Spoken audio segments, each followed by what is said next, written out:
Welcome to another episode of Scholarship to Practice. My name is Bridget Burns with the University Innovation Alliance. I'm excited today to bring you a conversation with a scholar in the field who is doing work that is really not just relevant in the field of their scholarship, but is particularly relevant when it comes to the day-to-day administration of higher ed and how we improve outcomes for student success. So I'm super excited to have this opportunity to share that with you. First, these episodes are sponsored by Mainstay, which is the student retention and engagement platform that has actually proven that their product works through randomized control trials and efficacy studies that are done by external evaluators, and has seen significant success at Georgia State and a variety of other institutions. So thanks for their support and for the support of Carnegie Corporation of New York, who is a longtime supporter of the UIA. But now we get a chance to actually talk about the substance of today and who we're going to have, who is, let me just say, is kind of a big deal. Dr. Angela Duckworth, thanks so much for being here. This is an honor to get a chance to meet you and to be able to share about the work that you're leading today. Hi, Bridget. I'm excited to be here. Thank you for having me. So folks may know, you should probably know who Angela Duckworth is. You are a faculty member at the University of Pennsylvania. You are a psychologist. Many people knew you from a viral TED Talk on grit, but also you wrote books and you've done all kinds of other things. Now, you are not just a professor of psychology, you are also the co-director of the Penn Wharton Behavior Change for Good initiative. And so that's just a sampling of who you are. But I would offer that as my intro, but can you help draw the dot connection between a lot of people first met you with grit and now you're doing really interesting different stuff? Well, I would draw the connection by just saying that before I became a psychologist and a professor, I was a high school teacher, and like many educators, wondered, how do I get these brilliant young people to fulfill their potential? Because I just saw it every day that young people were falling short of what was quite obviously within the range of what they could learn, what they could achieve, and the lives they could lead. So that inspiration, if you will, that frustration, honestly, led me to become a professor in the first place. And one of the things that I studied to begin with was grit. I just had the intuition that kids were really smart, and that, intellectual capacity was not the limiting factor, but that their ability to sustain effort toward their goals was. But then very quickly, I will say, you go from trying to understand like who's grittier, who's less gritty, how does that play out?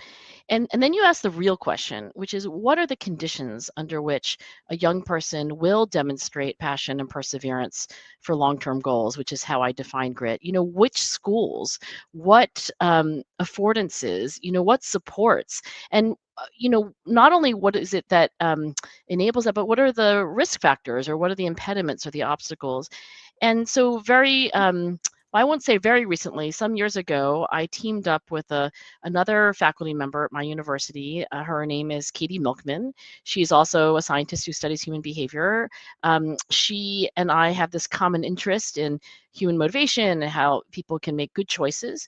And so we have very recently decided that student success in the first year of college, that transition from high school to the first year of college, like that is a high leverage opportunity for us to support students motivationally. And so that's what I'd love to talk to you about today. That's great. And I think it's obvious then why we're talking, because we've been working on the implementation of student success interventions to try and shift the ways that institutions embrace support, and frankly can be an obstacle to students being able to achieve their full potential. So I love that you're coming at it from that lens. The place that we have this kind of intersection is, in order to move the research forward, you are looking to start studying how large numbers of institutions are engaging with students. And in that opportunity, of course, is a cross-section with the UIA. And that's what I wanted to try and tee up today, is help people understand this next frontier of work and research that you're trying to do and how they might be able to connect with it. Yes, several UIA members are already part of this collaboration. Let me describe what this collaboration is.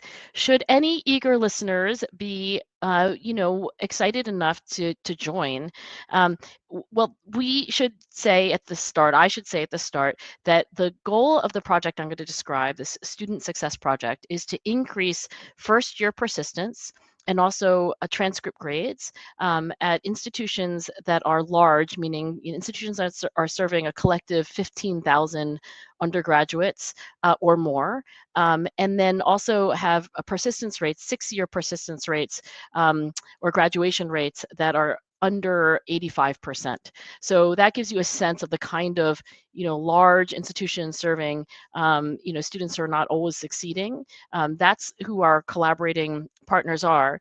And what we're doing is we're matching these wonderful undergraduate institutions with behavioral scientists who are concocting programs that are helping students make that transition from high school to the first year. And so, Bridget, what we like to call these mega studies that we run, because they're mega, they're really big. And what we've done is we've recruited behavioral scientists who are really at the, the bleeding edge of like you know, how to support students in that transition. So the leading scientists who study belonging, for example, who study, identity and affirming your values as one of the psychological supports, who study, self-control and time management. We have a variety of different ideas that these leading scientists have developed. And in this mega study, if you partner with us, essentially your students will have an opportunity to experience one of these ideas. They get an equal chance of experiencing them. That enables us to evaluate which of these approaches help which students the most. And we do that by having these students engage in these activities in the transition to college and in the first semester. Everything's digital. It's very light touch. It's actually, one website link that the school sends out to the undergraduates, and from there we take it and they get a digital activity as an introduction, and they get some supportive text messaging throughout the fall. And we are hoping that those psychologically wise interventions, as they're sometimes called, that we will see the needle move on both persistence and grades through the first year.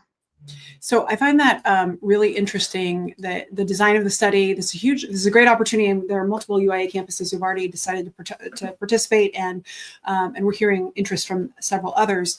I'm curious about the selection of first year. That clearly you are putting forward a theory here, or you are testing a question that, I definitely hear you that is a very important point in time. Do you see that you could see this moving beyond the first year, or do you think that it's kind of like if we mess it up, then? I think anybody in higher education would agree that it's not just the first year that matters, but I think we would also agree that that's a really it's a difficult transition. I mean, in high school, there's so much structure. For many young people, they're living, away from home. They're, like threat to sort of like, do I fit in here? Am I going to make it? Like these are flashpoint questions that emerge in that transition. And so we were very strategic about targeting the first year, but we are also hoping that the kinds of insights that emerge out of this program, that they would extend. I mean, kids need to feel like they belong all of the years that they are in college, for example. So we do think there's relevance to the rest of the college journey as well. Do you think that there might be any possibility that you would move to include transfer? Like, say, let's fast forward in time. Let's assume this turns out awesome, that you could be able to help with that piece, because universities, we spend a lot of energy on freshmen and helping to kind of land them. We focus on, learning communities of practice, things like that. Transfer is the place that we are definitely not as good, and would definitely benefit from in the future, hopefully.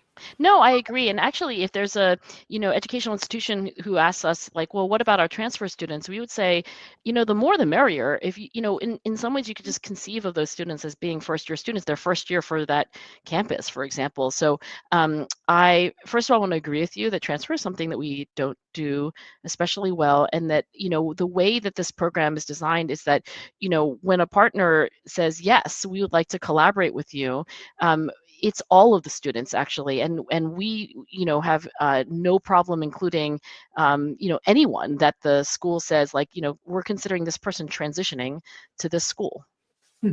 Great. So one of the things that you've talked about is apples to apples comparison and trying to make sure that you're really getting this data from that we're talking about the same things. It's very difficult to have apples to apples when you have different governance structures, different organizational structures, you have different phases of turnover and transition that are affecting interventions and supports. I don't think it's higher ed's a very imperfect space in terms of trying to do this. So how are you going to navigate the balance of how to get those standardized interventions, but also knowing the unique context that you're going to face? So I think everybody who has like worked a day in higher education understands that like the particulars of like that culture and that institution, I mean, it's different like from school to school. If we decided that, oh, this school is going to get this approach and this school is going to get that approach, then I think we would not have any valid results from the study. So the way we do this is that any partner, any university who partners with us, like they get all of the interventions that are being developed. So they don't get just one, they get everything, that's, they get the whole rainbow. And then we are able to tell them at the end of the study, like, here are your data, here's what worked best for you. Also, as part of this consortium, here's what worked best on average. And so we're not publicly making any comparisons, but privately we are, giving the university partner all the data on their own school, so they can see how each of these interventions played out, and then they can compare it to the to the broader consortium. So that's one way we can stay apples to apples, is that every university gets all of the approaches. Now there is something, Bridget, that we're not doing that I think everyone would want us to do, which is like tailoring the approaches like very specifically by school. So there is a outside label for the activities that the kids will get, that the students will get, that will be kind of, like, oh, fill in the blank university starter kit. So it will feel that it's customized, but we're not really changing the program. So that enables us to, make an apples to apples comparison across schools. So anyway, that is a very long-winded way of saying that we are not making, customizations based on each university other than the like communication and branding in order to make an apples to apples comparison. That is, in some ways a design constraint of the study. But I think the thing that schools need to realize is that once you have an insight about what it is psychologically that needs to be supported on that campus, and you can see all the materials, which we will share with only our university partners, then you can say like, oh, this is what works. Now I figured out, how I can kind of build that into the DNA of our first year experience program or our other, supports for students. That's great to be able to get the kind of clear data. So for folks who are watching at home, who are listening at home, who are administrators, this might not be something that they have total ownership of the division, but they want to raise this up internally at their institution to see if they might be able to participate. Do you want to talk about exactly what it's going to take and what they're going to get? So I have these. So thank you for sharing the slide, Bridget. I've never met a more effective human being than you, so this is amazing that you are communicating all of this. The asks are threefold, and we think they're very simple. The first ask is that first year students in the transition to, in the orientation process, I should say, would get a website link that we would provide. That's basically the portal to the rest of the intervention, the digital activity, and then we'll handle all the text messaging from there.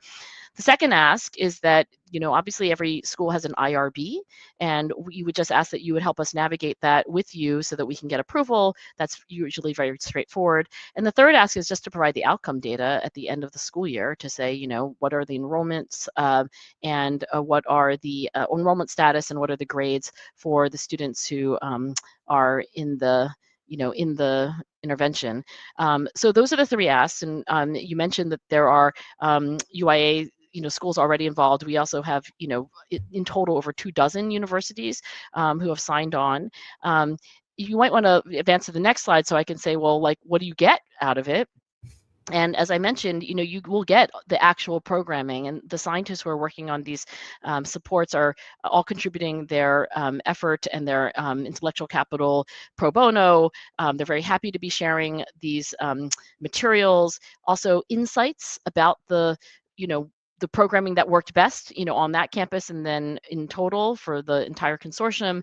And then, I just want to say that like many schools are interested in subgroups, like different subgroups, whether they are, Pell recipients or, students from first year, backgrounds. And we will group analyze, we'll analyze the data, we'll slice it and dice it in ways that really ask the question, like, what works best for whom. And so, we hope that the ask is quite light, and we hope that the benefits are substantive. And I will just end by saying that if anybody is interested and they say, yeah, my school is large enough, we have over 15,000 students, our 6-year graduation rates are, 85% or below, you can email us at bcfg@wharton.upenn.edu. That's behavior change for good. So bcfg@wharton.upenn.edu, and we will immediately reply. And if it's a fit, we will have a call with you and take it from there. Awesome. So I think this is great. And I especially love that you're doing like useful research that is helping focus on a priority that is urgent. Currently, we just simply can't wait for the field to figure out exactly how to support students better. But it's so practical. And also, I appreciate that the way that you design the study is not going to be so difficult for the institutions, because oftentimes if there's just, I often see a lack of empathy for the day-to-day slog of administrators just getting through their day, just getting through their calendar and their inbox. And it's like, and on top of that, we will also sat next to an administrator once, and she said, here's my request. Don't give me one more thing. She was like, I don't want one more thing. It's always one more thing, shoehorn this in and add this and so forth. And so we hope that this is about as aerodynamic, like us, we really have worked, we've piloted and iterated on this program for 3 years to make it as, light, a kind of lift as possible with the greatest bang for the buck. So yeah, we're hoping that partners will agree, and honestly, I would love to work with universities who share our passion for the next frontier. What can we do that augments some of the things that we already have in place for our first year students? Well, I think it's fantastic, and like I said, several UIA campuses are already doing it, and I think that it will be well timed to hopefully you will be able to find all the answers, and we can just benefit. And we'll have another conversation to talk about that. And part of what we're looking for is what can we stop doing? Yes, we are going to, by the way, share all that, as hard-nosed scientists, I think so much of, this space is like, oh, do this, do that. But we're going to look at, what works and also what doesn't work. And we're going to try to do that with like clear-eyed objectivism. So like objectivity. So like, couldn't agree more, Bridget. The kind of like one more thing, one of the elements of that is just like, well, maybe there are things we shouldn't be doing because there's not a lot of value add, and maybe one fewer things is the prescription of the day. So when the data come back, we'll be honest and complete. Well, I mean, we need more evaluation, but we also often need more evaluation of programs and services and supports we're offering that understands the context of how difficult it is to stand up a program, and that there's often in the first year or so, it's not pretty, don't do an RCT, right? Because there's a lot of our work that is like, we need more evaluation, but there's so much of of the things that are happening on the day-to-day on the campus that are always hoping that they work and hoping that they actually solve the problem. And if we could just free up some of people's time when we are doing stuff that we can tell is just simply not having the effect, that would be incredibly valuable. Also, if you can solve it and tell us, do this. Well, hopefully we'll have things that work, but doing an RCT is really hard, Bridget. I don't know how a university administrator could, in addition to everything they're, trying to do, like, I mean, I know this happens, but it's really actually heavy. So we hope that this student success program, because we are doing that, random assignment, the allocation, the data analysis, the developing of these. So we are hoping to provide some of that value, in the realistic context of a very, very busy administrator's life who cares about student success, wants to make it, a use of modern science, but honestly is not going to be themselves doing the kind of legwork that the scientific team is doing.